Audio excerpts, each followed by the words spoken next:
주님께서 여러분과 함께 또한 사제와 함께 마르코가 전한 거룩한 복음입니다. 주님 영광 받으소서. 그때 성령께서는 곧 예수님을 광야로 내보내셨다. 예수님께서는 광야에서 40일 동안 사탄에게 유혹을 받으셨다. 또한 들짐승들과 함께 지내셨는데 천사들이 그분의 시중을 들었다. 요한이 잡힌 뒤에 예수님께서는 갈릴리아에 가시어 하느님의 복음을 선포하시며 이렇게 말씀하셨다. 때가 차서 하느님의 나라가 가까이 왔다. 회개하고 복음을 믿어라. 주님의 말씀입니다. 그리스도님 참여합니다. 앉으십시오.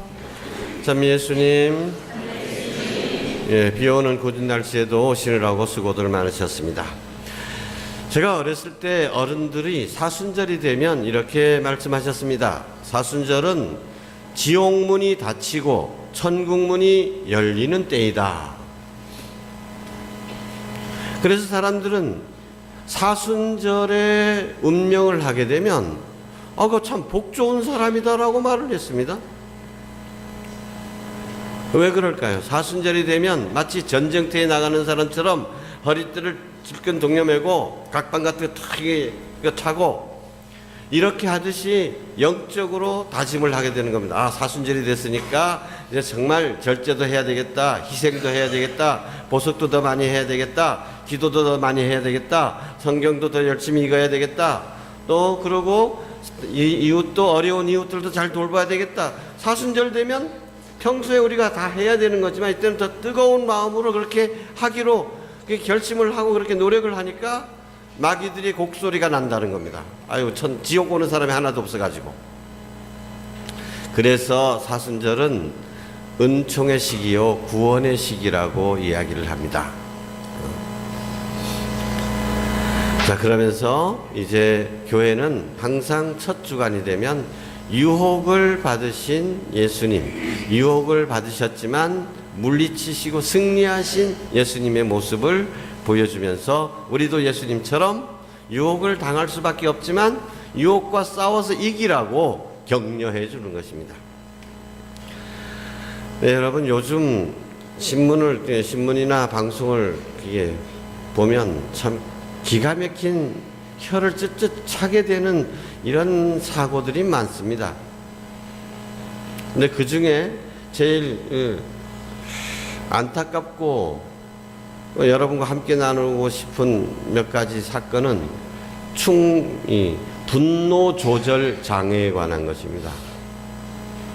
저도 직접 당한 일인데요. 얼마 전에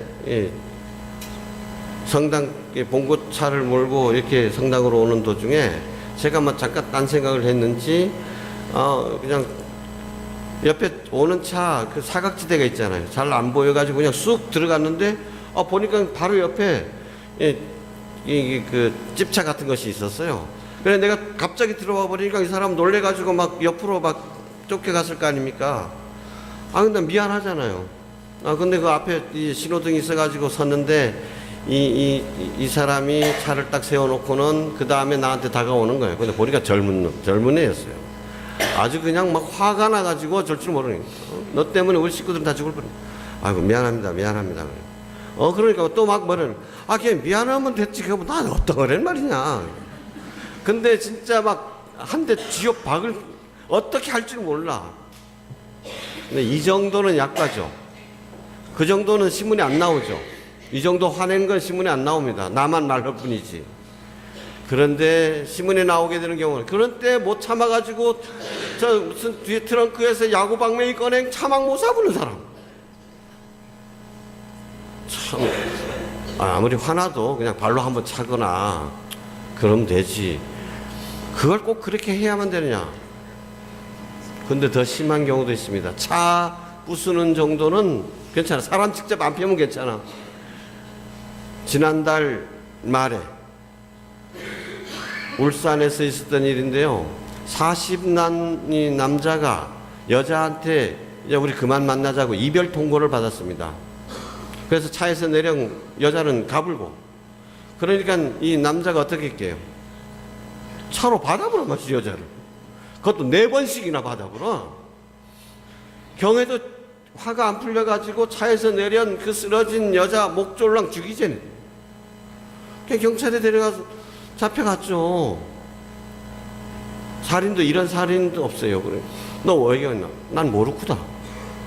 진짜 자기 모르는 거예요. 뭘. 자기가 왜 그렇게 했는지 그때는 완전히 딴 사람이 돼버리는 거죠. 땅콩 회항 사건도 역시 마찬가지라고 봅니다. 요즘 사회가 워낙 갑질, 여기에 신경 쓰이다 보니까 갑질의 대표다 이렇게 얘기하는데 그것도 맞습니다만 보다 더 중요한 거는 이 조연아가 속에 이 분노가 생겼을 때 이걸 조절할 줄을 모르는 거야. 옆에 다른 승객들도 다 타고 있잖아요. 1등석이면 그거 다 나름대로 사회에서 그래도 최고 가는 사람들 아닙니까? 미국 가는데 돈 1,000만 원씩 그저 들여가지고 비행기 타는 사람들이라면 자기도 그거 알잖아요. 그런데 옆에 누가 있는지 없는지 지금 전체적으로 상황이 어떻게 돌아가는 건지를 몰라. 고래고래 고함을 지르고 그러면서 그걸 손등을 메뉴판으로 찍고 너 내려 이 자식아. 비행기 돌려. 이렇게 해야 돼. 나중에 눈물 흘리면서 나가 무사정해져 신고. 근데 그때는 딴 사람이 돼버리는 거예요. 그런데 이런 정도가 되면 병원에 가야죠. 근데 며칠 전에 뉴스를 보니까 이렇게 분노라든지 또는 이렇게 도벽, 물건만 보면 훔치지 않으면 안 돼. 그냥 다른 거 생각도 안 하고 꼭 훔치게 돼. 또 막 불 지르고 싶은 충동, 방화. 이제 이런 식으로 충동 조절 장애 때문에 병원을 찾은 사람들이 5년 사이에 무려 35%나 늘었다는 것입니다.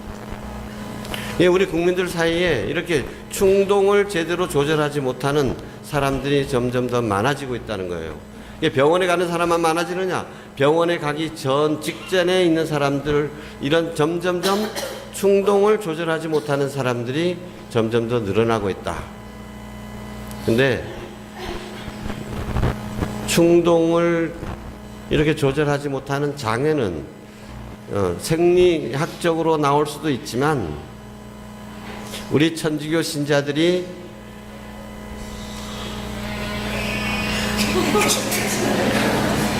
그래서 여러분들 항상 만일을 생각하셔서 이 핸드폰에 음악은 좋은 걸로 까셔야 됩니다. 닐리리아 같은 거 하지 말고.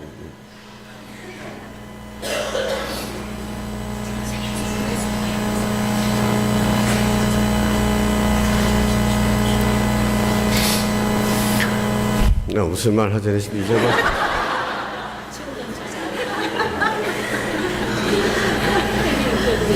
자, 충동 조절 이것을 제대로 하지 못하는 사람들, 이런 거는 신자로서는 여러분 부끄러운 일인 줄 알아야 됩니다.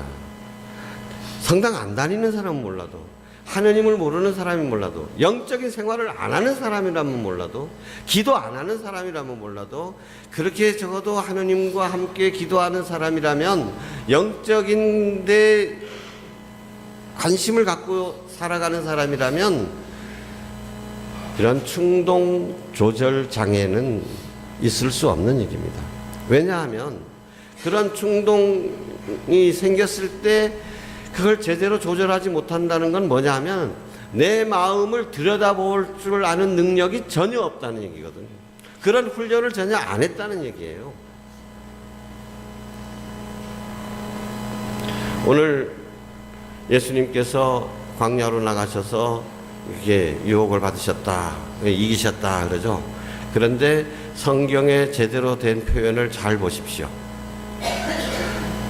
성령께서, 예수님께서 광야로 나가셨다고 안 합니다. 어떻게 하셨습니까? 성령께서 예수님을 광야로 인도하셨다라는 거예요. 여러분, 우리도 예수님처럼 광야로 나가야 되는 것입니다. 광야. 충동을 제대로 조절하지 못하는 사람들의 특징은 광야 체험이 없다는 것입니다. 광야는 무엇입니까? 광야는 아무것도 없다는 곳입니다. 아무것도 없는 곳. 텅 비어 있어. 우리 눈을 끌만한 현란한 네온사인도 없고 광고판도 없고 우리 마음을 이끌 만한 그런 텔레비니 뭐 이런 것도 없고 노래방도 없고 그래서 뭐 오로지 나와 하느님만이 존재하는 곳이 광야인 것입니다. 그런데 이 광야에서는 하느님과 나만이 존재하기 때문에 거기서 내 안을 들여다보게 됩니다. 나를 들여다보게 돼. 광야 체험이란 나 자신을 내가 밖에서 마치 내가 딴 사람이 나를 쳐다보는 것처럼 내가 나 자신을 바라볼 줄 아는 것입니다. 이것이 광야인 것입니다. 그런데 안타깝게도 요즘 우리 신앙인들 가운데서도 이런 내적인 힘이 없는 사람, 자기 자신을 바라볼 줄 아는 이런 능력이 너무 없어요. 그렇기 때문에 내 안에 어떤 충동들이 있는지, 어떤 유혹들이 있는지, 어떤 욕구들이 나를 움직이고 있는지를 몰라버리는 겁니다. 그냥 파도에 휩쓸려서 끌려가는 사람처럼 그냥 그렇게. 그래서 나중에 너 무슨 경이시냐? 아, 나도 모르구나. 그냥 자기가 사는 게 아니에요. 광야에서 가만히 있다 보면 하느님만을 찾고 그러다 보면 마음이 가라앉혀 가지고 내 안에 어떤 욕망들이 숨어 있는지, 어떤 욕심들이 숨어 있는지, 어떤 충동들이 나를 이끌어가고 있는지를 볼 수 있게 되는 것입니다. 근데 이렇게 자기 자신을 들여다보는 훈련이 없으면 내 자신도 모르는데 내가 내 삶의 주인이 아닌데 끌려다니는데 그래서 한참 살다 보면은 열심히 살긴 살았는데 나중에 호응하니 내가 지금까지 뭐 하면서 살았지? 후회 막급이에요. 그래서 우울증도 걸리게 되는 거고 열심히는 살았는데 왜 내가 그렇게 살았는지를 몰라. 무엇을 위해 내가 살았는지도 모르고 그냥 부지런히 살기만 한 거예요. 고생만 한 거예요.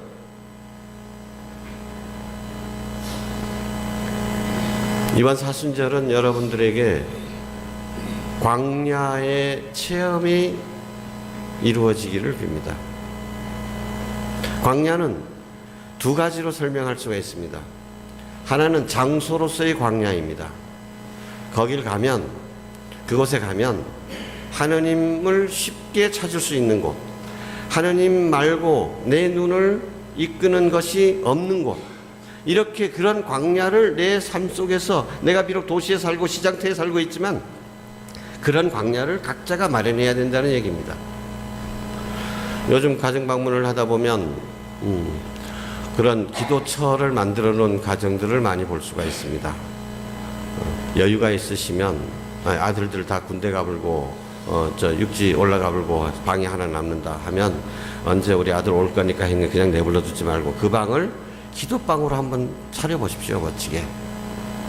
멋있는 게 뭐 비싸다는 것이 아니라 정말 그 방에 들어가면 정말 하느님을 저절로 하느님하고 저절로 부를 수 있게 되고 하느님이 나를 기다리고 계셨구나라고 느껴지고 그래서 빨리 기도할 수 있는 게 거기는 정말 거기 들어가면 십자가가 놓여 예수님이 나를 바라보고 계시고 기다리고 계시고 성모님도 함께 계시고 초에다가 이렇게 여러 성화라든가 성부라든가 이렇게 해서 이런 식으로 내 나름대로의 광야를 만들어야 된다는 것이죠.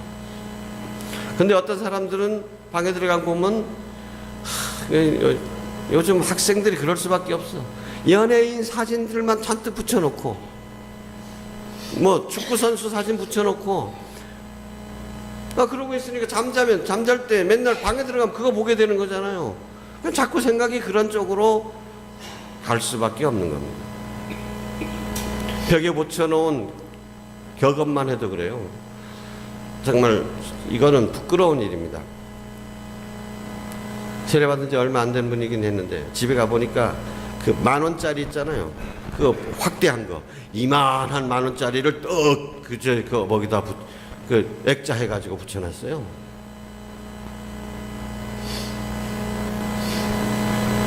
맨날 그것만 보면 뭐 돈 벌 궁리만 하게 돼. 돈이 하느님 자리를 차지하게 되잖아요. 근데 본인도 모르는 사이에 그렇게 분위기가 그러면 그렇게 되는 겁니다. 그 대신에 그 자리에 항상 예수 성심이든지 성모 성심이든지 그런 성화를 딱 해놓고, 아니면 내가 세례 받았을 때 성경 귀절을 액자로 해서 맨날 집에 들어올 때마다 딱 그냥 무심코 눈을 돌릴 때마다 성경 말씀이 나를 이끌어주도록, 이것도 일종의 광야 체험인 것입니다. 각자가 그런 광야를 만드셔야 됩니다. 그리고 시간의 광야가 있습니다. 번잡하게 이것저것 신경 쓰다 보니까 하루가 참, 여러분 맨날 하는 얘기가 세월 참 빠르다. 세월 참 빠르다. 어떻게 1년 사라진 거 벌써 또 영돼버렸어. 뭐 했나 그동안? 기억나는 거 하나도 없어요. 뭐 했지? 열심히 살긴 살았는데. 광야가 없기 때문에 그런 식으로 100년을 살면 뭐 하느냐는 거죠.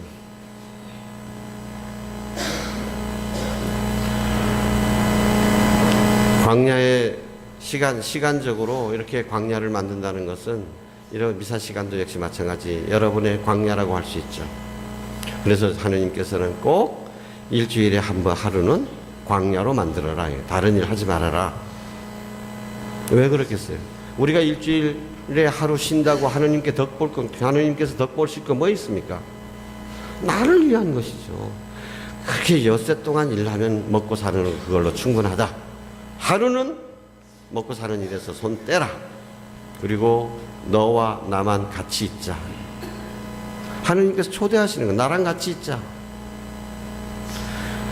근데 실제로 우리 삶이 어떻습니까? 여러분 주일미사 오셨지만은, 주일미사 때 와도 너무도 황급하게 이렇게 오다 보니까 그냥 성가 따라하기 바쁘고, 그래서 미사 때 신부님 강론 말씀도 잘 듣고 했지만, 그때 들을 때는 그래야지 하고 마음도 움직였지만은, 성당문을 나가는 도중에 나가면서 90%는 잊어버립니다. 여러분 지난 주일날 강론 들은 거 기억 딱 나는 사람, 일주일에 기억이라도 한 번이라도 더 해본 사람 한번 손 들어보십시오.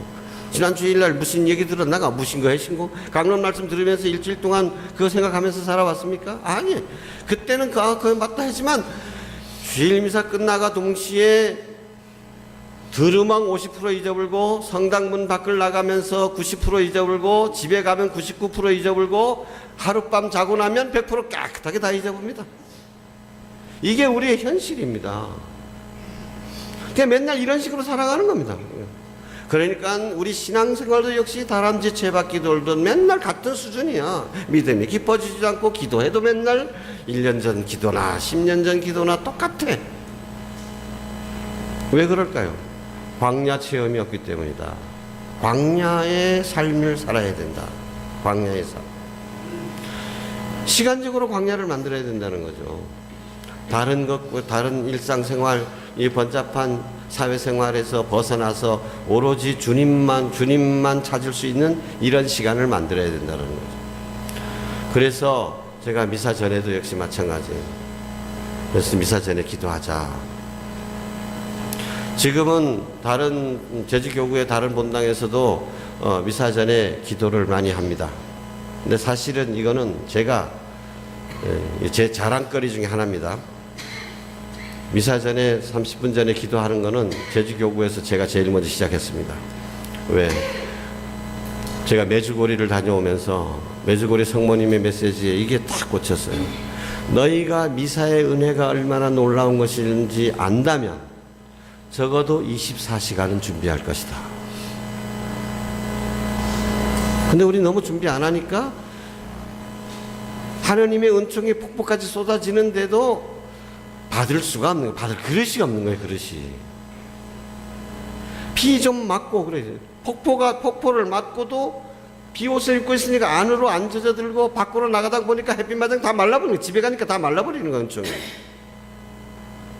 그래서 준비해야 돼. 그릇을 준비해야 되겠다 해서 미사전 30분 여기 기도하자 이거예요. 좀 기도하다 보면 그렇잖아요. 여러분 처음에 그냥 다급하게 성당 들어오면 무슨 말인지 기도 하나도 안 남잖아요. 그래도 미리 앉다 보면 자비의 기도 하더라도 자비의 기도 1, 2단 할 때는 다 딴 생각하고 뭐 이렇게 도대체 뭐 해야지 모르지만 그래도 한 3단쯤 되면 마음이 좀 가라앉고 자비, 내 죄, 예수님의 마음도 기억하면서 이렇게 굴리게 되잖아요. 그렇게 준비를 해야 된다. 이렇게 마음이 촉촉해지면 말씀이 이제 또 뿌리를 내리게 되는 것입니다. 그렇지 않으면요, 이런 광야를 마련하지 않으면 내가 도무 내 안에 어떤 충동이 나를 이런 행동으로 이끌어가는 건지 전혀 알지 못하고 맨날 번민 속에서 갈등 속에서만 살게 되는 거예요. 이렇게 광야를 만들다 보면 내가 예를 들어서 속상하다, 화가 난다.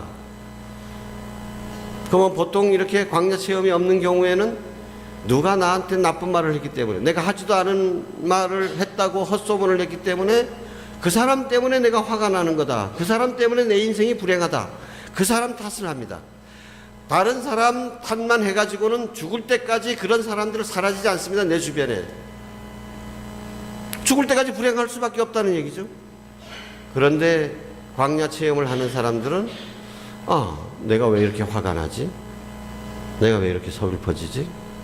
내 안에 무엇이 나를 서글프게 만드는지를 바라보게 되는 겁니다. 그 사람이 나 하지도 않은 말을 했대 하니까 그래서 다른 사람들로부터 내가 인정받지 못할까봐 이래서 내가 화가 나는 건가? 그거 딱 내 안에 어떤 것이 문제가 되는지를 깨닫는 순간에 90%는 여러분 다 해결되는 겁니다. 여러분 스스로 답을 찾아내게 됩니다. 놈이 뭐 좀 나쁘게 얘기한다고 해도 무슨 내가 너무 남의 인정에 목말라 하는구나. 남이 좀 인정 안 해주면 어때? 하느님이 나를 알고 계시고 난 이대로 좋은데 뭐 그냥 화낼 일도 아니로구나. 넘어갈 수 있죠. 내가 왜 남의 인정에 그렇게 날 알아주시오 목매달은 거지처럼 살아야 되나? 난 그냥 안 살게요. 또 마음이 또 든든해져 오히려.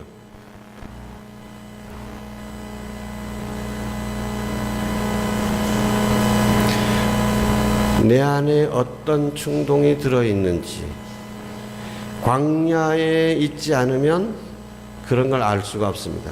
예수님께서 광야로 가셨다는 이야기는 광야에서 지내다 보면 어때요? 예수님 안에서도 인간 안에 들어있는 온갖 욕망들이 자리 잡고 있다는 것을 그때 보게 되는 겁니다. 우리 안에도 예수님과 마찬가지로 돌멩이를 빵으로 만들고 싶은 욕망이 우리 안에 득실하고 있다는 거. 근데 평소에는 내 안에 그런 욕망이 많다는 걸 우리 모릅니다.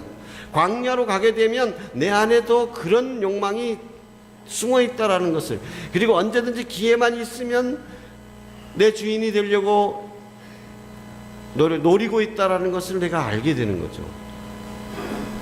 예수님께서 또 온 세상의 모든 것들을 다 지배하고 싶은 권력욕도 있는 것이고, 또 하느님 대신에 다른 것을, 순간적인 것을, 현세적인 것을 더 섬기고자 하는 우상 숭배에 대한 욕망도 우리 안에 들어있다라는 것을 광야에서 체험하게 되는 것입니다. 근데 아까도 말씀드렸지만 이걸 깨닫는 순간 내 안에 어떤 충동이 나를 이런 행동으로 이끌어가고 있는지 그것을 명백하게 바라보는 순간에 90%는 이길 수 있다는 거죠. 이번 사순절 동안 여러분은 나름대로 광야라는 장소, 광야라는 시간을 마련해 보시기 바랍니다. 우리 신부님들은, 수녀님들은 1년에 꼭 일주일 이상을 피정을 하게 합니다. 왜? 신자들 다 내버려 놓고 신자들 미사할 시간도 없이 신부님들 다 모여서 피정을 합니다. 왜 그럴까요? 신부 본업이 뭔데? 신자들을 보살피는 건데 신자들을 데껴놓고 어디를 간단 말이냐? 아닙니다. 신부로서 제대로 살기 위해서도 이런 피정이라고 하는 광야의 시간이 필요한 것입니다. 교회 여러분들께서도 이런 걸 좀 만들어 보십시오. 하다못해서 친구들끼리 야, 우리 성지순례나 가보자. 성지순례 육지가 되니까 너무 돈도 많이 들고 그러면 우리 이시돌이나 어디 서귀포 수도원에 몇 시간이라도 가서 적어도 하룻밤 자는, 그래서 내 내면을 그래도 좀 제대로 들여다볼 수 있는 이런 시간이 필요합니다. 그러지 않으니까 맨날 내 마음의 원인은 바라보지 못하고 외부 탓만 하는 거예요. 저 사람 때문에, 누구 때문에, 저 인간 때문에, 어떤 사건 때문에 내가 불행하다. 외부 때문에 불행한 건 내가 어떻게 하겠어요? 그럼 계속 불행한 채로 남아있을 뿐이죠. 내 안에 있는 원인, 그래서 그 원인을 찾아서 하느님과 함께 치유할 건 치유하고, 지혜롭게 해결할 것은 지혜롭게 해결하고, 그러면 내적으로 든든하고 어떤 풍랑이 다가와도 쉽게 흔들리지 않는 이런 것을 심리학적인 내적인 능력이라고 얘기합니다. 이런 게 있어야 되는 거예요.